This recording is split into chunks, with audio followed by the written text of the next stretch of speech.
प्रभू येशू ख्रिस्ताच्या मधुर नावात आपणास सलाम. उपासना कार्यक्रमामध्ये आपले हार्दिक स्वागत.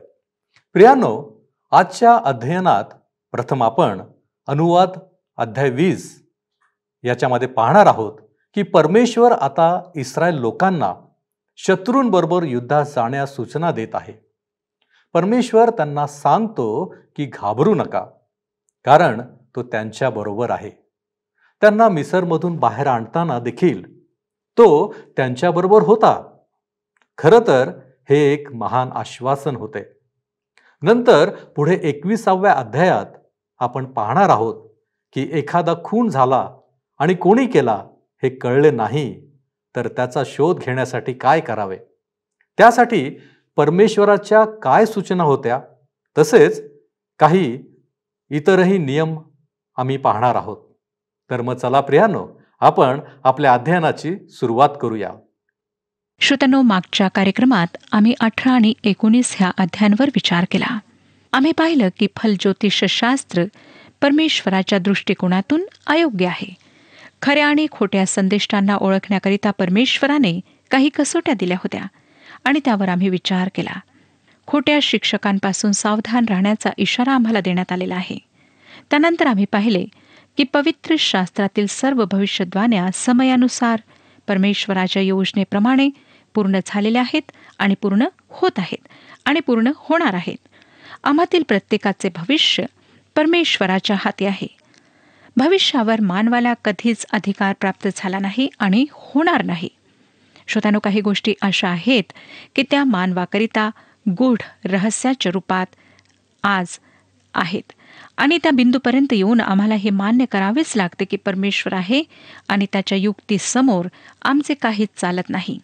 आज आम्ही 20व्या अध्यायाकडे आता वळत आहोत. अनुवादाचे पुस्तक 20वा अध्याय. श्रोत्यांनो, हे पुस्तक फारच व्यवहारात्मक पुस्तक आहे. आज ज्या प्रकारचे जीवन आम्ही जगत आहोत त्या जीवनाला ते स्पर्श करणारे आहे. नियमशास्त्र जरी इस्रायलांना दिल्या गेले होते तरी त्यामध्ये असे काही सामान्य नियम आहेत जे आधुनिक युगातील नियमात जर सामील करण्यात आले तर ते मानवाच्या हितासाठी आणि सुखासाठी सहाय्यक ठरतील. अनुवादाचे पुस्तक जगातील अनेक समस्यांचे समाधान आहे. ज्या समस्या आज आमच्या समोर आहे श्रोत्यांनो, त्या इस्रायलांसमोर सुद्धा होत्या. परमेश्वराने त्यासाठी असे काही नियम लावून दिलेत जेणेकरून त्यांना अनेक गोष्टी ठरविणे सोपे झाले. परंतु आम्ही परमेश्वराच्या नियमांकडे दुर्लक्ष केले आहे. आम्ही जर परमेश्वराच्या नियमांकडे लक्ष दिले असते तर आज जी अव्यवस्था आम्हाला झालेली आढळते ती झाली नसती. 20वा अध्याय पहिलं वचन वाचूया. जेव्हा तू आपल्या शत्रूंवर चाल करून लढायला जातोस आणि घोडे व रथ व आपणापेक्षा पुष्कळ लोक पाहतोस, तेव्हा तू त्यांना भिवू नको, कारण ज्याने तुला मिस्र देशातून काढून वर आणले तो यहोवा तुझा देव तुझ्या संगती आहे. ह्या गोष्टी इस्रायलांप्रमाणे आमच्यासाठी सुद्धा महत्त्वाच्या आहेत. आम्हाला अनेक बोधवाक्ये वाचायला मिळतात, ऐकायला मिळतात, जसे श्रोत्यांनो, प्रेम करा, युद्ध नाही. हे सर्व ऐकायला फार चांगले वाटते, परंतु बरेचदा ते सर्व अर्थहीन ठरते, कारण आम्ही पापाने भरलेल्या जगात राहत आहोत. मानवाचे हृदय दुष्टाईने भरलेले आहे. आम्हाला अनेकदा युद्धात भाग घ्यावा लागतो, परंतु ज्या युद्धात परमेश्वर उपस्थित नाही त्या युद्धात आम्ही भाग घ्यायला नको. 2 ते 4 वचने पुढे काय सांगतात पहा. आणि असे व्हावे की जेव्हा तुम्ही लढाईला जवळ येता तेव्हा याजकाने जवळ येऊन लोकांशी बोलावे आणि त्यांना म्हणावे, हे इस्रायला, ऐक, आज तुम्ही आपल्या शत्रूंविरुद्ध लढायला जवळ आला आहात. तुमचे हृदय खचू देऊ नका, भिवू नका व कापू नका व त्यांच्यापुढे घाबरून जाऊ नका, कारण यहोवा तुमचा देव तोच तुम्हासाठी तुमच्या शत्रूंविरुद्ध लढाई करायला व तुम्हाला तारायला तुम्हा संगती जात आहे. आम्ही परमेश्वराच्या पक्षात आहो किंवा नाही ह्याची आम्ही खात्री करून घ्यायला हवी. परमेश्वराने त्यांना आज्ञा दिली होती की दुसऱ्या राष्ट्राशी लढा व हे सोबत आश्वासन दिले होते की तो त्यांच्यासोबत राहील. परंतु श्रोत्यांनो, आम्हाला दिसतं की परमेश्वर त्यांना 4 सबबी सांगतो ज्यामुळे कोणीही युद्धात जाण्यापासून वंचित राहू शकत असे. 5वं वचन.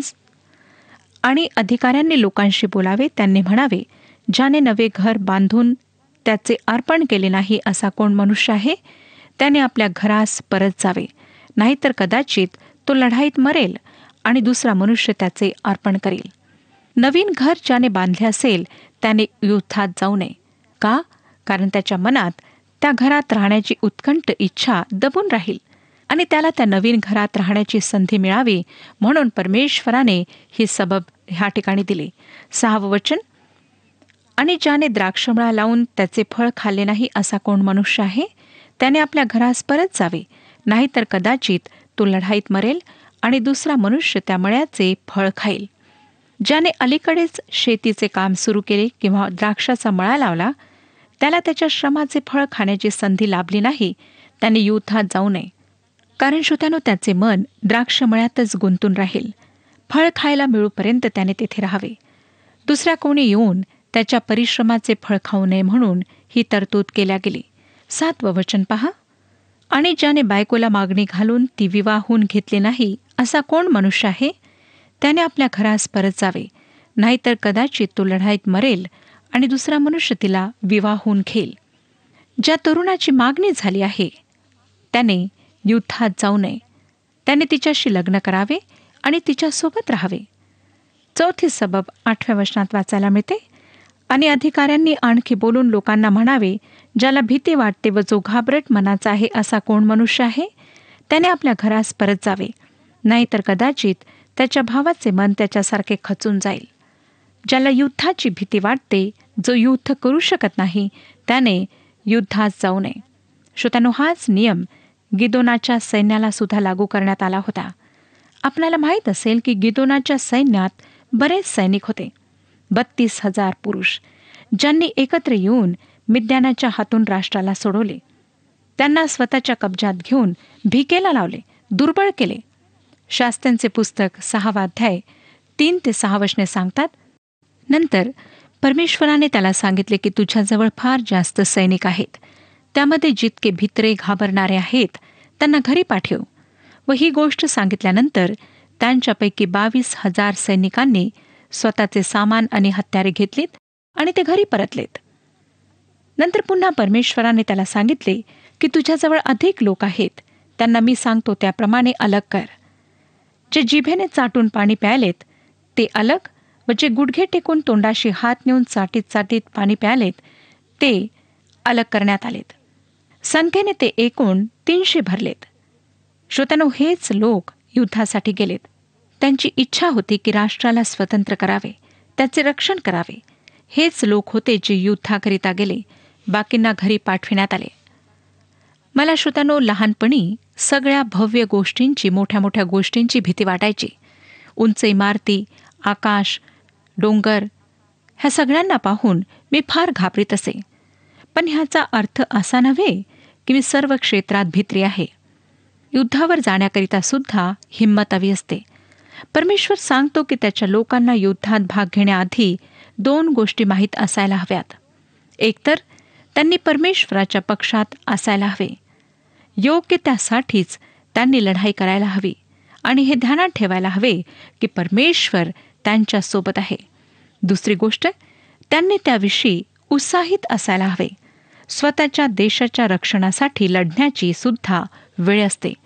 20वा अध्याय 10 ते 12 वचने पहा काय सांगतात. तू एखाद्या नगराविरुद्ध लढायला त्याच्याजवळ जाशील तेव्हा त्याला शांतीसाठी बोलावणे कर.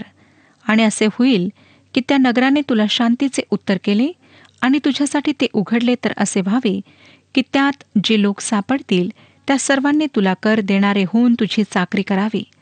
आणि जर त्यांनी तुझ्याशी तह केला नाही पण तुझ्या विरुद्ध लढाई केली तर तू त्याला वेढा घाल. श्रोत्यानो, झेंडा उभारण्याची व देशभक्ती दाखवण्याची सुद्धा वेळ असते. देव आमच्याप्रमाणे नाही, परंतु आपल्या पद्धतीने लढतो. आम्ही युद्धात तेव्हाच भाग घ्यावा जेव्हा आमच्या मनात जिंकण्याचे विचार असतात. जर आमच्या मनात हारण्याचे विचार आहेत, भीती आहे, तर आम्ही लढाई करण्याचा विचारसुद्धा मनात आणू नये. देवाने फार चांगली मूलतत्वे ह्या ठिकाणी दिलेली आहेत, परंतु आम्ही त्या तत्वांपासून दूर गेलो आहोत. तिमथ्याला दुसरे पत्र 4था अध्याय 6 ते 8 वचने पहा काय सांगतात. तिमथ्याला दुसरे पत्र 4था अध्याय 6 ते 8 वचने वाचूया. पॉल ह्या ठिकाणी म्हणतो, कारण मी आता अर्पीला जात आहे आणि माझ्या निघण्याची वेळ जवळ आली आहे. मी चांगले युद्ध केले आहे, धाव संपवली आहे, विश्वास राखला आहे. आता पुढे माझ्यासाठी जो न्यायीपणाचा मुकुट ठेवला आहे, तो त्या दिवशी नीतिमान न्यायाधीश प्रभू मला देईल. आणि केवळ मलाच नव्हे, तर त्याचे प्रगट होणे ज्यांना प्रिय आहे त्या सर्वांनाही देईल. श्रोत्यानो, आमच्या ह्या युद्धात विश्वासामध्ये दृढ असण्याची फार नितांत गरज आहे. आम्हाला हारण्यासाठी नाही, परंतु जिंकण्यासाठी युद्ध लढायचे आहे. येशूला सैतानाशी झालेल्या युद्धात विजय मिळाला. आम्ही त्याच विजयी येशूचे लोक आहोत. इफिस्करासपत्र 6 अध्याय आणि 12 वचन सांगतं. इफिस्करासपत्र 6 अध्याय 12 वचन, कारण आपले झगडणे रक्तमांसाबरोबर नव्हे, तर सत्तांबरोबर, सध्याच्या काळोखातील जगाच्या अधिपतींबरोबर, आकाशातल्या दुरात्म्यांबरोबर आहे. अनेक ख्रिस्ती लोक सैतानाच्या आक्रमणासमोर टिकत नाहीत. कारण काय? तर त्यांच्याजवळ देवाची संपूर्ण शस्त्रसामुग्री नसते. श्रोत्यानो, जोपर्यंत आमच्याजवळ देवाची संपूर्ण शस्त्रसामुग्री राहणार नाही, आम्ही सैतानाचा सामना कदापि करू शकणार नाही. त्यासाठी आवश्यक आहे की देवाने जी शस्त्रसामुग्री देऊ केलेली आहे ती आम्ही बाळगावी, ती आम्ही आत्मसात करावी.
आता आपण 21व्या अध्यायाकडे वळत आहोत. ह्या अध्यायाद्वारे धार्मिक व राष्ट्रासंबंधाने जे नियम, कायदे व ठराव सांगण्यात आले होते त्यांची समाप्ती होते. ह्याची सुरुवात 8व्या अध्यायापासून झाली होती. कदाचित आपणाला हे आठवत असेल. इस्रायली लोकांच्या जीवनात नियमितपणा आणण्यासाठी फारच विलक्षण व लक्ष वेधून घेणारे कायदे आम्हाला पाहायला मिळतात. 21वा अध्याय 1-4 वचने मी आपणाकरिता वाचत आहे. अनुवादाचे पुस्तक 21वा अध्याय 1-4 वचने. यहोवा तुझा देव तुला जो देश वतन करून घेण्यासाठी देतो, त्यात जर वधलेला कोणी सापडेल, म्हणजे तो रानात पडलेला असून त्याला कोणी मारले हे कळत नाही, तर तुझ्या वडिलांनी व तुझ्या न्यायाधीशांनी बाहेर येऊन त्या वधलेल्याच्या चहूकडे असलेल्या नगरापर्यंत अंतर मोजावे आणि असे व्हावे की जे नगर वधलेल्याला सर्वात जवळ आहे त्या नगराच्या वडिलांनी गुरांच्या खिल्लारातली कालवड, जिने काही काम केले नाही, जिने जू ओढले नाही, अशी ती घ्यावी. आणि नगराच्या वडिलांनी ती कालवड, ज्या खळखळ वाहणाऱ्या ओढ्यावर शेतकाम चालत नाही व पेरणी होत नाही, तेथे खाली न्यावी आणि तेथे ओढ्यावर कालवडीची मान कापावी. श्रोत्यानो, जे शहर किंवा नगर सगळ्यात जवळ असेल त्याला त्या बाबतीत जबाबदार मानण्यात येत असे. जरी तो खून त्या ठिकाणी झाला नसला तरी सुद्धा त्या ठिकाणापासून त्या गावाचे अंतर किंवा त्या शहराचे अंतर कमी असल्यामुळे त्याला जबाबदार ठरविण्यात येत असे. पुढील वचनात सांगितलेल्या गोष्टी त्यांना कराव्या लागत. 5-9 वचने सांगतात. 21वा अध्याय 5-9 वचने. आणि लेवीचे मुलगे याजक यांनी जवळ यावे, कारण यहोवा तुझा देव याने आपली सेवा करायला व यहोवाच्या नावाने आशीर्वाद द्यायला त्यांना निवडून घेतले आहे. आणि त्यांच्या तोंडच्या शब्दाने प्रत्येक वादाचा व प्रत्येक आघाताचा निवाडा व्हावा. आणि त्या वधलेल्याच्या जवळच्या नगराचे जे वडील असतील त्या सर्वांनी ओढ्यात मान कापलेल्या त्या कालवडीवर आपले हात धुवावे.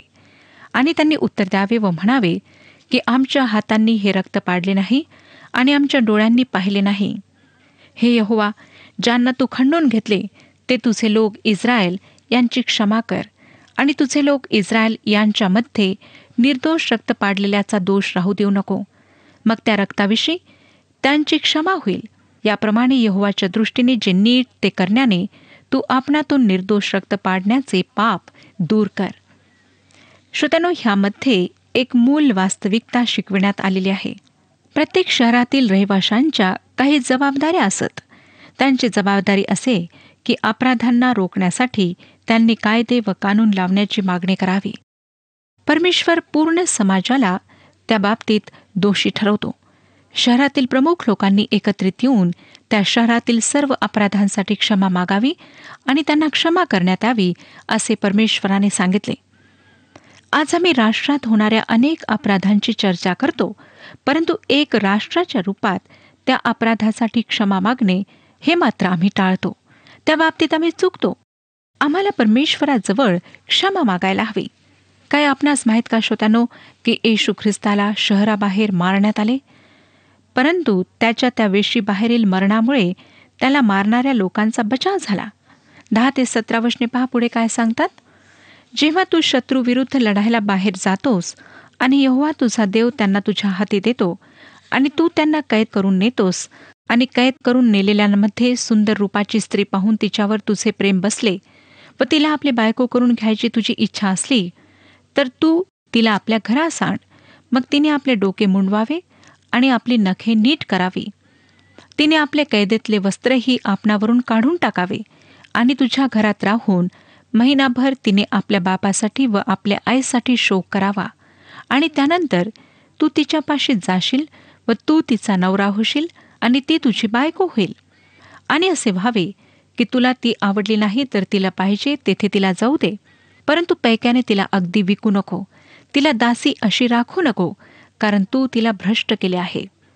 जर पुरुषाला एक आवडती व एक नावडती अशा 2 बायका असतील आणि आवडती व नावडती या दोघींनाही त्याच्यापासून मुलगे झाले असतील आणि नावडतीचा मुलगा प्रथम जन्मलेला असेल, तर असे व्हावे की त्याच्याजवळ जे काही असेल ते ज्या दिवशी तो आपल्या मुलांना वतन देतो त्या दिवशी त्याने नावडतीचा मुलगा जो ज्येष्ठ आहे त्याच्यापुढे आवडतीच्या मुलाला ज्येष्ठ मानू नये. तर त्याने आपल्याजवळ जे असेल त्या सर्वातून दुप्पट वाटा त्याला देऊन त्या नावडतीच्या मुलाला ज्येष्ठ मानावे, कारण तो त्याच्या शक्तीचा प्रारंभ आहे. ज्येष्ठपणाचा हक्क त्याचाच आहे. श्रोत्यांनो, युद्धामध्ये बंदी झालेल्या स्त्रीचे लग्न, त्याविषयीचे नियम, आवडती व नावडती स्त्री झालेल्या पुत्रांपैकी ज्येष्ठपणाचा हक्क कोणाला असावा, हे सुद्धा ह्याद्वारे परमेश्वराने स्पष्ट केले. 18 ते 21 वचने. जर कोणा मनुष्याला हट्टी व बंडखोर असा मुलगा असला आणि त्याने आपल्या बापाचा शब्द व आपल्या आईचा शब्द मानला नाही आणि त्यांनी त्याला शिक्षा केली तरी तो त्यांचे ऐकत नाही, तर त्याच्या बापाने व त्याच्या आईने त्याला धरून बाहेर काढावे आणि त्याला त्याच्या नगराच्या वडिलांकडे त्याच्या वस्तीच्या वेशीत न्यावे. आणि त्यांनी त्याच्या नगराच्या वडिलांना सांगावे की हा आमचा मुलगा हट्टी व बंडखोर आहे, तो आमचा शब्द मानित नाही, तो खादाड व मद्यपी आहे. तेव्हा त्याच्या नगरच्या सर्व मनुष्यांनी तो मरेल असा त्याला धोंड्यांनी धोंडमार करावा. याप्रमाणे तू आपणामधून दुष्टाई दूर कर आणि सर्व इस्रायल ते ऐकून भीतील. ह्या ठिकाणी श्रोत्यांनो, उधळ्या पुत्राविषयी नियम देण्यात आला आहे. आता आम्ही समजू शकतो की येशू ख्रिस्त जेव्हा उधळ्या पुत्राविषयी जमावाला सांगत होता तेव्हा ते कशा प्रकारे चकित झाले असतील. उधळा पुत्र जेव्हा घरी परतला तेव्हा जुन्या करारातील नियमाप्रमाणे त्याला दगडमार करून जीवे मारण्याविषयी नियम होता आणि येशू ख्रिस्त हे सांगेल असे त्या लोकांना वाटले असेल. परंतु येशू ख्रिस्ताने पित्याने बाहेर येऊन त्याचे कसे स्वागत केले आणि कशा प्रकारे आनंद उत्सव साजरा केला ते सांगितले. त्याला व्हायला पाहिजे होती ती शिक्षा न्यायपूर्ण होती, परंतु पित्याने मोठ्या प्रेमाने त्याचा स्वीकार केला, त्याला क्षमा केली. तो म्हणतो की कारण हा माझा मुलगा मेला होता तो पुन्हा जिवंत झाला आहे, हरवला होता तो सापडला आहे. श्रोत्यानो, काय आज आपण नियमशास्त्राच्या विधींच्या व नियमांच्या अधीन नाही म्हणून आनंदात आहात? योहानाचे पहिले पत्र 1 अध्याय आणि 9 वचन सांगतं, जर आपण आपली पापे पदरी घेतली तर तो विश्वसनीय व न्यायी आहे म्हणून आपल्या पापांची क्षमा करेल व आपल्याला सर्व अनितीपासून शुद्ध करेल. न्यायाऐवजी त्याने आमच्यासाठी कृपा व दया ठेवली आहे. जेव्हा आम्ही परमेश्वराजवळ येतो तेव्हा तो आमच्यावर दया करून आमचा स्वीकार करतो, आम्हाला जवळ घेतो. ही अद्भुत गोष्ट आहे ना श्रोत्यानो. आता आमच्या समोर झाडावर टांगण्यात आलेल्या व्यक्तीचा खटला आहे. 22 आणि 23 वचने सांगतात, आणि जर कोणा मनुष्याने मरणास योग्य असा अपराध केला व त्याला जीवे मारले आणि तू त्याला झाडावर टांगले तर त्याचे शरीर सारी रात्र झाडावर राहू नये, पण तू त्याच दिवशी त्याला अवश्य पुरावे, कारण जो टांगलेला आहे तो देवाचा शापित आहे. तर यहोवा तुझा देव जो देश तुला वतन म्हणून देतो त्या तुझ्या देशाला तू अशुद्ध करू नको. श्रोत्यानो, अपराध्याला त्या झाडावर रात्रभर टांगल्या राहू देण्यात येत नसे, कारण त्या व्यक्तीला शापित मानण्यात येई. आम्हाला आश्चर्य वाटेल, कारण इस्रायलमध्ये जी प्राणदंडाची शिक्षा होती ती दगडमार करून देण्यात येत असे. वरवर पाहता असं आढळतं की इस्रायलमध्ये प्राणदंडाची शिक्षा टांगून देण्यात येत नसे. तरी खरा अर्थ हा आहे की त्या अपराध्याला प्रथम दगडमार करून मारण्यात येत असे आणि नंतर त्याला झाडावर टांगण्यात येत असे.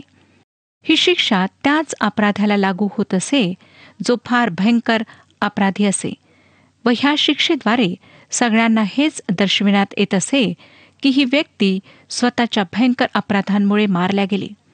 अशा प्रकारे अन्य लोकांना ताकीद मिळत असे. रात्र होण्यापूर्वी मात्र त्या व्यक्तीचे शव खाली उतरविण्यात येत असे आणि त्याला पुरल्या जात असे. ह्याचे कारण हेच की ती व्यक्ती परमेश्वराद्वारे शापित ठरलेली आहे. कदाचित मोशे व इस्रायली लोक ह्या नियमाचा अभिप्राय पूर्णपणे समजले नाहीत.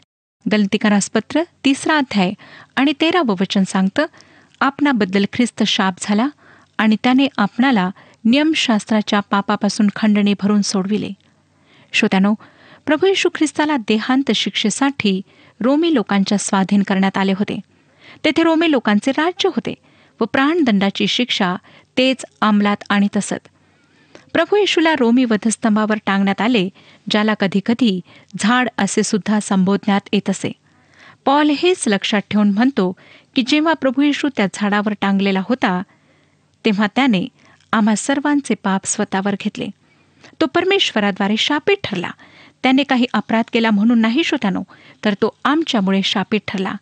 नियमशास्त्राद्वारे आम्ही पापी ठरले गेलो होतो, पण त्याने आमच्यासाठी खंडणी भरली, आम्हाला पापांपासून सुटका दिली आम्हाला क्षमा प्राप्त करून दिली, त्याला तुमच्या व माझ्याकरिता शापित ठरविण्यात आले. परमेश्वराशी आमचा संबंध तुटलेला होता. तो पुन्हा स्थापित होण्याची काहीच आशा नव्हती. परंतु येशू ख्रिस्ताच्या मृत्यूद्वारे आमच्याकरिता स्वर्गाचे द्वार उघडल्या गेले. परमेश्वराशी आमचा संबंध पुन्हा स्थापित झाला. जेव्हा आम्ही त्याच्यावर विश्वास ठेवून पापांची क्षमा प्राप्त करतो, तेव्हा आम्हाला तारण प्राप्त होते. आज श्रोत्यांनो, आपणातील प्रत्येकाकरिता तारणाचे आश्वासन आहे. फक्त आपल्याला प्रभू येशू ख्रिस्तावर तारणारा म्हणून विश्वास ठेवायचा आहे.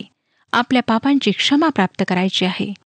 परमेश्वर ह्या विषयात आपले मार्गदर्शन करो आणि आपणातील प्रत्येकाला आशीर्वाद देव. हा कार्यक्रम आपणास आवडला काय? आता आम्हाला एक मिस कॉल करा आणि आपण पुढील विजेता होऊ शकता.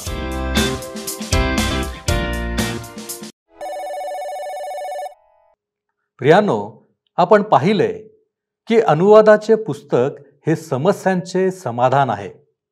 अनेक गोष्टींचा यामध्ये उल्लेख आहे. अनेक नियम आणि सूचना आहेत. या सर्वांमधून आम्हाला हेच समजते की परमेश्वराला त्याच्या निर्मितीवर आणि विशेष करून मनुष्यावर त्याचे प्रेम, त्याची प्रीती आहे. कदाचित आपणास वाटेल की या पुस्तकातील अनेक गोष्टी आम्हाला लागू होत नाहीत. परंतु आपण हे लक्षात घ्यावे की परमेश्वर तोच आहे जो कधीही बदलत नाही. इस्रायल लोकांप्रमाणेच तो तुमच्यावर आपली कृपेची दृष्टी ठेवू इच्छितो. काय त्या महान आणि सामर्थ्यवान परमेश्वराला आम्ही ते उच्च स्थान आणि तेही आमच्या जीवनात देणार आहोत. यासाठी आपण आत्मपरीक्षण करूया. आपण प्रार्थना करू. आमच्यावरती प्रीती करणाऱ्या आमच्या महान प्रेमळ परमेश्वरा, तुझ्या चरणापाशी आम्ही आलेलो आहोत. आणि परमेश्वर देव बाप्पा, आमच्या जीवनाबद्दल आम्ही तुझे मनापासून आभार मानतो. यासाठी की प्रभू परमेश्वर देव बाप्पा, आमच्या जीवनामध्ये तुझी ओळख आम्हाला तू देऊ केलेली आहेस. आणि प्रभूजी, आता आम्हाला कळलेलं आहे की आम्ही तुझ्या अधीन असावं, आम्ही तुझ्यावरती विसंबून असावं. कारण बाप्पा, तू कधीही न बदलणारा असा देव आहेस. तुझी इच्छा आहे की आम्ही तुझी लेकरं या नात्यानं या जीवनामध्ये जगावं आणि इतरांसाठी आम्ही आशीर्वाद बनावं. होय प्रभू परमेश्वरा, आणि म्हणूनच आमची प्रार्थना, आमची विनंती हीच आहे की प्रभूजी, तुझ्यावर अधीन राहण्यासाठी तू आम्हाला सहाय्य कर. आमच्यामधलं सर्व अशक्तपण तू काढून टाक. होय प्रभूजी, आम्ही शरीरानं अशक्त आहोत, आत्म्यानं देखील आम्ही अशक्त आहोत. परंतु बापा, तू आम्हाला सबल करणारा देव आहेस आणि म्हणून आम्ही तुला धन्यवाद देतो. येशू ख्रिस्त आमचा प्रभू याच्या द्वारे मागतो म्हणून तू ऐक. आमेन. प्रभूसमोर नम्र व्हा, म्हणजे तो तुम्हाला उच्च करेल. प्रभू आपणास सहाय्य करो.